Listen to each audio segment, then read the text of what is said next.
News 18 India.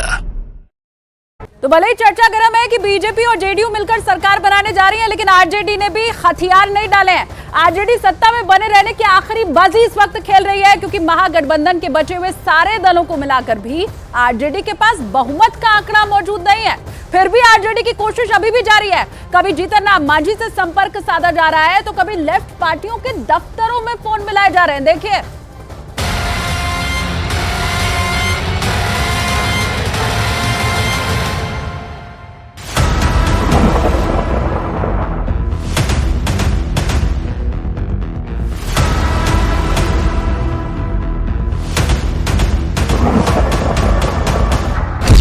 सत्ता से बेदखली क्या होती है वो तेजस्वी यादव की इस तस्वीर में देखिए।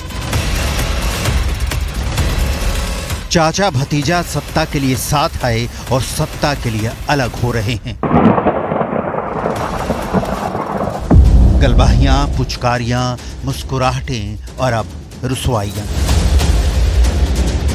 कल क्या होगा कोई भविष्यवक्ता है नहीं, और राजनीति में तो राष्ट्रीय जनता दल और हमारे नेता ने जो संघर्ष किया है वो सबको पता है। संघर्षों का नाम ही है लालू प्रसाद जी, श्री तेजस्वी यादव जी और राष्ट्रीय जनता दल।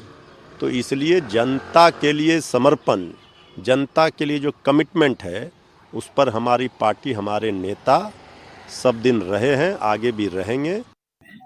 मैं फिर बात दोहराना चाहता हूँ और कहीं कुछ नहीं, लेकिन ये कांग्रेस के लोग जरूर जदयू से, चूंकि प्रेम भाव रहा है, सब कुछ रहा है, कांग्रेस के ये अशोक चौधरी अध्यक्ष खुद मिल सकते हैं, सब कुछ वो अशोक चौधरी के माध्यम से सारे लोग आ रहे हैं जदयू से नीतीश कुमार के साथ। नीतीश कुमार की सरकार बनेगी, इसमें दो मत नहीं। क्या से क्या हो गए देखते देखते। चाचा सीएम और भतीजा डिप्टी सीएम। बिहार के विकास को बुलेट ट्रेन से तेज भगाने का वादा, 10 लाख रोजगार देने की कसमें, बिहार को चैंपियन बनाने की शपथ, सब के सब सियासत की।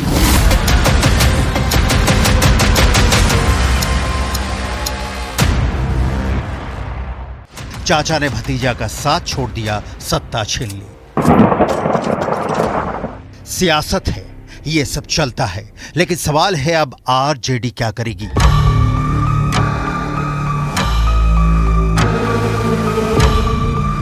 आरजेडी यानी राष्ट्रीय जनता दल बड़ी पार्टी है, जनाधार वाली पार्टी है, कांग्रेस के साथ अब भी बनी हुई है, इंडी गठबंधन का हिस्सा है। लाजमी है, खामोशी से सत्ता जाने का तमाशा तो आरजेडी नहीं ही देख रही है, तो कर क्या रही है। सूत्रों के हवाले से आरजेडी के कुछ एक्शन देख लीजिए। आरजेडी जीतन राम मांझी से संपर्क में है।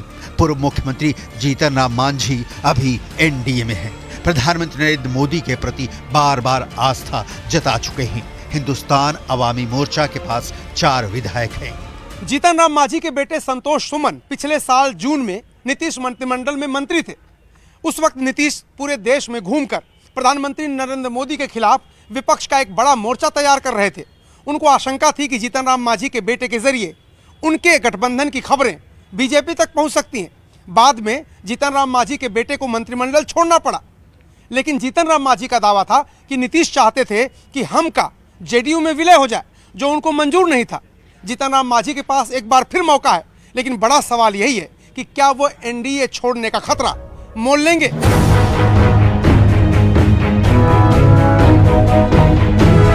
इन सवालों के जवाब सर्दी की गुनगुनी धूप में नहीं, ठंडी रात में आरजेडी सियासी कड़ाही में उबाल रही है। आरजेडी के पास सत्ता में बने रहने के जितने भी साधन हो सकते हैं, उन पर प्लान बनाकर काम जारी है। इस प्लान की डिटेल, या बोले तो आरजेडी के सरकार में बने रहने की प्लानिंग की डिटेल दिखाने से पहले कांग्रेस का विधायक कांड भी देख लेना जरूरी है, क्योंकि आरजेडी की सरकार बनाने की रणनीति में कांग्रेस के 19 विधायक भी हिस्सा हैं। इधर कांग्रेस के 19 विधायकों में से 10 के बारे में कहा जा रहा है कि बीजेपी के संपर्क में हैं, मतलब टूटकर बीजेपी में शामिल हो सकते हैं, लेकिन बाकी 9 कहां हैं किसी को नहीं पता। ना तो फोन उठा रहे हैं, ना अपने कहीं होने की खबर दे रहे हैं। बिहार कांग्रेस प्रदेश अध्यक्ष अखिलेश सिंह कह रहे हैं कि हमारे विधायक कहीं नहीं गए। नहीं, ऐसा तो आज बिल्कुल नहीं बैठक होने वाली। आज हम लोग का जो तैयारी समिति है उसका बैठक हो रहा है। जो अभी राजनीतिक हालात, विधायकों को कल बुलाया हूँ। जो राजनीतिक हालात है उस पर क्या कहेंगे? अभी सब कुछ आपको बता दें। अभी बिहार में जो राजनीतिक हालात है उस पर क्या कहेंगे सर? बिहार में जो राजनीतिक हालात है उस पर क्या कहेंगे? गाड़ी नीचे कीजिए। मतलब कुछ हो गया क्या? होने की संभावना जताई जा रही है। तो होने की संभावना पर मैं क्यों बोलूँगा? आरजेडी के पास बिहार में सत्ता में रहने के कितने विकल्प खुले हैं या कितने विकल्पों पर आरजेडी विचार कर रही है, इसे आंकड़ों में समझने की जरूरत है। मांझी के पास 4 विधायक हैं, आरजेडी के पास 79 विधायक हैं, कांग्रेस के 19 और लेफ्ट पार्टियों के पास 16 विधायक हैं। इनकी संख्या कुल मिलाकर 114 हुई। असदुद्दीन ओवैसी की पार्टी के 5 में से 4 विधायक पहले ही आरजेडी अपने में मिला चुकी है। अगर बचा हुआ एक विधायक अगर आरजेडी के साथ आ गए तो इनकी संख्या 115 पहुंच रही है। यह बहुमत के आंकड़े से 7 दूर है। सूत्रों के मुताबिक निर्दलीय होकर भी मंत्री बने सुमित कुमार सिंह भी उसके पास आ सकते हैं। उस दावे को सही मान ले तो निर्दलीय जोड़कर आंकड़ा 116 होता है, मतलब अब भी 6 की दूरी है। जीतन राम मांझी कांग्रेस, लेफ्ट और निर्दलीय विधायकों के साथ सरकार बनाने का तेजस्वी यादव का प्लान रेडी है। इसके बाद बिहार की सियासी गणित बदलेगी। लेकिन सवाल यह है कि क्या जीतन राम मांझी एनडीए छोड़ने का फैसला कर पाएंगे? क्या तेजस्वी यादव उनको एनडीए छोड़ करके अपने पाले में लाने के लिए कुछ उनको ऑफर दे पाएंगे? ये तो समय बताएगा, लेकिन तस्वीर अगले कुछ घंटों में साफ हो जाने वाली है।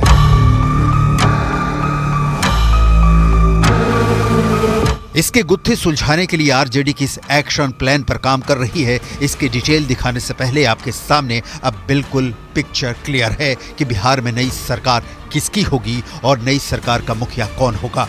ये दावा आंकड़ों के आधार पर है। बिहार में जेडीयू और बीजेपी दोनों मिलकर सरकार बनाने में समर्थ हैं। बिहार विधानसभा में बीजेपी के 78 विधायक हैं और जेडीयू के 45। बिहार विधानसभा में कुल सीटों की संख्या 243 है, लिहाजा बहुमत का आंकड़ा बनता है 122 और बीजेपी जेडीयू के पास है 123। मामला बिल्कुल साफ है। बार बार सरकार में गलत डिसीजन लेना, पलटी मारना, ये किसी भी मायने में शोभा नहीं देता। जेडीयू के विधायकों का मुसीबत आएगा या आरजेडी का? जेडीयू का मुसीबत है। राजद नेतृत्व बेचैन है। बेचैनी का कारण साफ है कि चूंकि इन लोगों की आदत में शुमार रहा है नौकरी के बदले जमीन लेने का, तो 2,15,000 शिक्षकों की बहाली जो तय सीमा में माननीय नीतीश कुमार जी के नेतृत्व में हुआ, जिसमें न पदस्थापन में चल पाया न नौकरी देने में चल पाया, तो स्वाभाविक है अनर्गल प्रलाप कर रहे हैं। अनर्गल प्रलाप पर रोक लगाइए, वरना अंजाम इसका राजनीति में बेहतर नहीं होगा।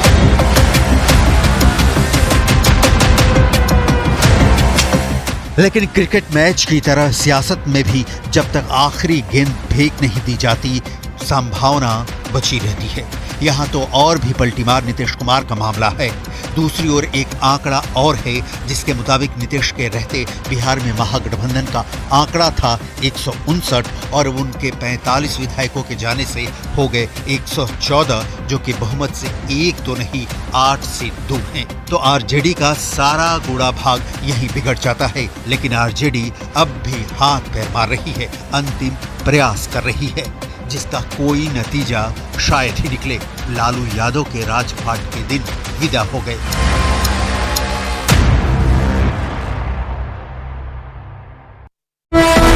करीब नवी मुंबई में अपने हजारों समर्थकों के साथ पहुंचे मनोज जरांगे पाटिल ने राज्य सरकार को चेतावनी दी कि अगर 24 घंटे के अंदर सरकार ने उनकी मांगे न मानी तो अपने समर्थकों के साथ वो मुंबई कूच करेंगे। फिलहाल उन्हें नवी मुंबई में रोका गया है।